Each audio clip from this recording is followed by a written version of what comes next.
जय शंकर, हर हर शंकर। परम पूज्य Swami ji, south India education society के अध्यक्ष श्री वी शंकर, सचिव श्री सेतु रमन, आज ही इसी मंच पर पुरस्कृत हुए स्वामी तेजोमयानंद जी, श्री अमिताभ बच्चन जी, श्री सेम पेट्रोदा जी, और इस गरिमामय समारोह में उपस्थित मेरे बहुत ही स्नेही भाइयों और बहनों, सबसे पहले तो मैं स्वामी जयेंद्र सरस्वती जी के श्री चरणों में अपना प्रणाम निवेदन करती हूँ, और उसके बाद जूरी के उन सदस्यों के प्रति कृतज्ञता ज्ञापित करती हूँ जिन्होंने Swami Chandrashekhar Saraswati national eminence award के लिए मुझे चुना। मित्रों, राजनीतिक क्षेत्र में पुरस्कार तो अनेक मिले हैं, लेकिन आज का ये पुरस्कार स्वामी जी पुरस्कार नहीं, मेरे लिए आशीर्वाद है। साक्षात परमाचार्य जी का आशीर्वाद, साक्षात शंकर का आशीर्वाद। इसीलिए पुरस्कार मिलने पर प्रसन्नता होती है, पर आज अपने आप को धन्य महसूस कर रही हूं। ये आशीर्वाद प्राप्त करके मैं धन्य हुई। लेकिन इस पुरस्कार के साथ, आशीर्वाद के साथ बहुत महती जिम्मेदारी भी चली आई है, क्योंकि जब साइटेशन पढ़ी जा रही थी तो जिन गुणों का वाचन किया जा रहा था, ये जिम्मेदारी है कि जीवन भर उन गुणों पर खरी उतरूं और उसमें से एक भी चीज ऐसी न लगे कि जो कही गई थी लेकिन असत्य निकली। साइटेशन का वाचन संस्कृत में हुआ।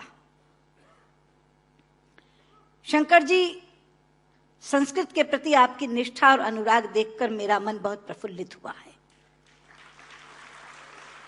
क्योंकि शायद कम लोगों को यहां यह मालूम हो कि संस्कृत विश्व की सबसे वैज्ञानिक भाषा है। सेम पेट्रोदा यहां बैठे हैं, वो साक्षी होंगे इस बात के कि जब दुनिया में टॉकिंग कंप्यूटर बनाने की बात चली तो प्रश्न उठा कि कौन सी भाषा उसके लिए चुनी जाए, क्योंकि कंप्यूटर का अपना कोई विवेक नहीं होता। जो आप बोलते हैं वही वो लिखता है, और जो लिखा जाता दिया जाता है उसी को वो पढ़ता है। इसलिए भाषा व्याकरण की दृष्टि से भी वैज्ञानिक होनी चाहिए और ध्वनि की दृष्टि से भी। जो बोला जाए वही वो पढ़े। आज गर्व से माथा ऊंचा करके कह सकती हूं कि विश्व की तमाम भाषाओं की समीक्षा करने के बाद जिस भाषा को सर्वथा उपयुक्त पाया गया कंप्यूटर के लिए, वो संस्कृत है। क्योंकि जैसे अंग्रेजी में NO नो भी नो है और KNOW भी नो है।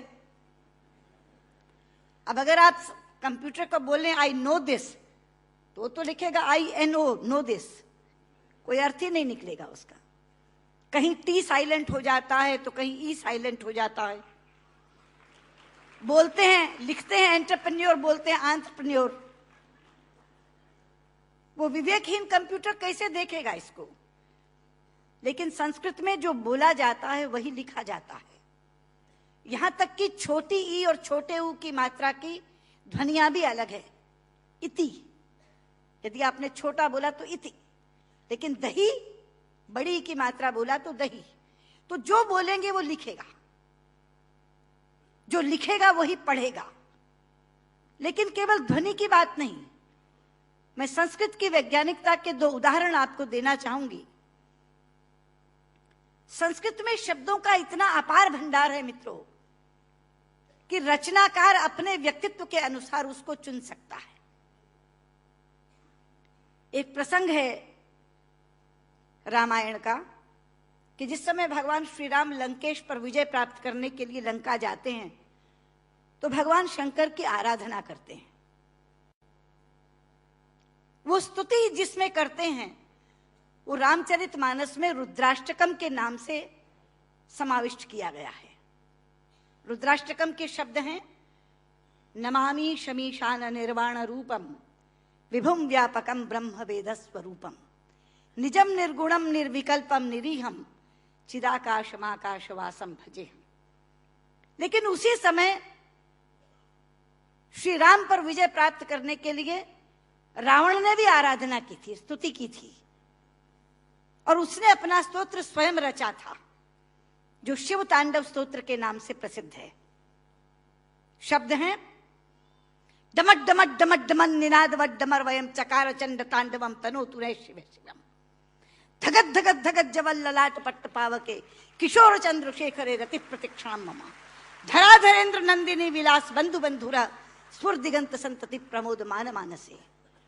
यहां बैठे किसी एक 5 वर्ष के बालक के सामने यदि मैं केवल ये 2 श्लोक रख दूं और ये कहूं कि बच्चा ये बताओ इसमें से कौन सा रावण ने रचा होगा और कौन सा राम ने पढ़ा होगा, तो बिना कुछ जाने वो कहेगा कि डमट डमट डमट डमन ये रावण का श्लोक होगा, क्योंकि शब्द उसके व्यक्तित्व से मेल खाते हैं। और नमामि शमीशान निर्वाण रूपम राम ने कहा होगा। यह है संस्कृत की वैज्ञानिकता। एक और उदाहरण देती हूं, आप हैरान हो जाएंगे। संस्कृत के एक रचनाकार हैं दंडी,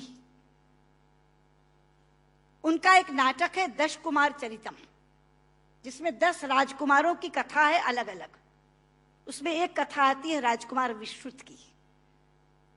प्रसंग है कि वो आखेट के लिए शिकार करने के लिए जंगल में जाता है। एक तीर आकर उनके होंठ पर लगता है और उनका निचला होंठ कट जाता है। मित्रों, इस प्रसंग के घटने के बाद कथा अनेक पन्नों में चलती है। कितने ही संवाद विश्रुत बोलता है, लेकिन दंडी ने पूरे संवादों में कहीं भी ओष्ठांग का प्रयोग विश्रुत से नहीं करवाया है। ओष्ठांग क्या है? पूरा अल्फाबेट हिंदी का जो पवर्ग है वो ओष्ठांग है। प फ ब फ म।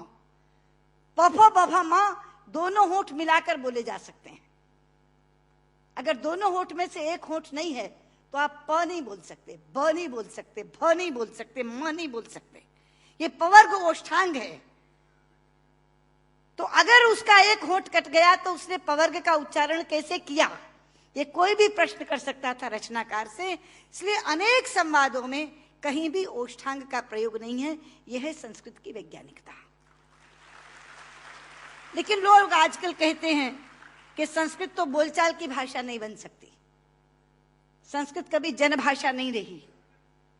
शायद इससे बड़ी अज्ञानता की बात कोई दूसरी नहीं हो सकती। संस्कृत जनभाषा रही है। छोटे लोग, अनपढ़ लोग, बिना विद्यालय में गए लोग संस्कृत बोलते रहे हैं। राजा भोज के काल में एक प्रसंग आता है कि राजा भोज एक बार अपने प्रजा का हालचाल जानने के लिए जंगल से जा रहे थे। सामने से एक लकड़हारा आ रहा था। उसने लकड़ियां काटकर अपने सिर पर रखी हुई थी, पसीनों पसीन था। राजा ने लकड़हारे को देखा तो तब संस्कृत में ही बातचीत होती थी, संस्कृत ही जनभाषा थी। तो राजा ने लकड़हारे से कहा, किमते भारम बाधती, क्या ये भार तुम्हें कष्ट पहुंचा रहा है? लेकिन बाध शब्द जो है मित्रों, वो धातु है जो परस्मयी पदी नहीं चलती, आत्मनेपदी चलती है। संस्कृत में 2 तरह की धातुएं हैं।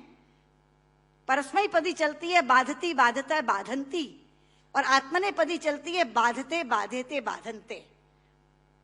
बाध शब्द जो है वो आत्मनेपदी में है। तो लकड़हारा जवाब क्या देता है? भारम न बाधती राजन यथा बाधती बाधते। कि राजा, मुझे ये भार कष्ट नहीं दे रहा जितना आपके मुंह से बोला हुआ बाधती शब्द कष्ट दे रहा है, क्योंकि बाधती शब्द का अशुद्ध उच्चारण आपने किया है। ये शब्द बाधते होना चाहिए। भारम न बाधती राजन यथा बाधती बाधते। तो कौन कहता ये जनभाषा नहीं रही? ये जनभाषा रही है। लेकिन आज मैं शंकर जी से कहना चाहूंगी कि आपकी साउथ इंडिया एजुकेशन सोसाइटी पर एक जिम्मेदारी आई है, क्योंकि आज संस्कृत केवल कर्मकांड की भाषा बनकर रह गई। कल जब विश्व के लोग आएंगे और कहेंगे कि कंप्यूटर के लिए हमें संस्कृत के विद्वान दो, हम टॉकिंग कंप्यूटर बनाना चाहते हैं, तो एक विडंबना खड़ी होगी कि जिसे संस्कृत आती है उसे कंप्यूटर नहीं आता, और जिसे कंप्यूटर आता है उसे संस्कृत नहीं आती। इसलिए केवल साइटेशन संस्कृत में पढ़कर अपने कर्तव्य की तीसरी मत कर लीजिए। साउथ इंडिया एजुकेशन सोसाइटी का ये फर्ज बनता है, ये कर्तव्य बनता है कि वो ऐसे लोग पैदा करे जो संस्कृत और कंप्यूटर दोनों के परम विद्वान बने। और उस समय जब हमारे सामने ये बोध आकर के खड़ा हो, ये विषय आकर के खड़ा हो कि टॉकिंग कंप्यूटर के लिए संस्कृत के विद्वान चाहिए, तो साउथ इंडिया एजुकेशन सोसाइटी कहे ये लीजिए, हम देते हैं जो संस्कृत के भी ज्ञाता हैं और कंप्यूटर के भी ज्ञाता हैं। क्योंकि अथाह भंडार भरा पड़ा है हमारे ज्ञान का, हमारे शास्त्र, हमारे उपनिषद, हमारे ग्रंथ, और उन ग्रंथों की सोच लोगों तक पहुंची नहीं। आज अभी शंकर जी अपने प्रारंभिक वक्तव्य में कह रहे थे, उदार चरिता नाम वसुधैव कुटुंबकम। ये संस्कृत जानने वाले की सोच है। संस्कृत बोलने वाला पूरी पृथ्वी को परिवार मानता है, वसुधैव कुटुंबकम। संस्कृत बोलने वाला पृथ्वी को परिवार मानता है, और अंग्रेजी बोलने वाला विश्व को बाजार मानता है। और ये सोच का अंतर है, क्योंकि परिवार में प्यार होता है मित्रों, बाजार में व्यापार होता है, केवल व्यापार, शुद्ध व्यापार। लेकिन ये कौन बताएगा लोगों को कि भारतीय संस्कृति में पूरी पृथ्वी को, पूरी वसुधा को कुटुंब मानने की भावना है। सर्वे भवन्तु सुखिनः, हम तो सर्व की बात करते हैं, सर्वे सन्तु निरामया, सर्वे भद्राणि पश्यन्तु मा कश्चित् दुर्भाग् भवेत्। सर्व के कल्याण की कामना किसने की है? लोग अपनी अपनी बात करते हैं, लेकिन ये है वो भारतीय संस्कृति जो सर्व के कल्याण की कामना करती है। इसलिए बहुत ज्यादा आवश्यक है कि ये ज्ञान जो छिपा पड़ा है पुस्तकों में, केवल इस कारण नहीं पहुंच पा रहा कि ऐसी भाषा में है जो भाषा मृतप्राय होती जा रही है, जो भाषा केवल मंत्रोच्चार की भाषा बन गई है कि विवाह पद्धति करानी है, जन्म मरण कराना है तो पंडित जी को बुला लो, वो भी अपना आधा अशुद्ध और आधा शुद्ध बोल के चले जाते हैं, क्योंकि उनको भी कोई टोकने वाला नहीं, उनको भी कोई कहने वाला नहीं कि आप क्या कर रहे हैं।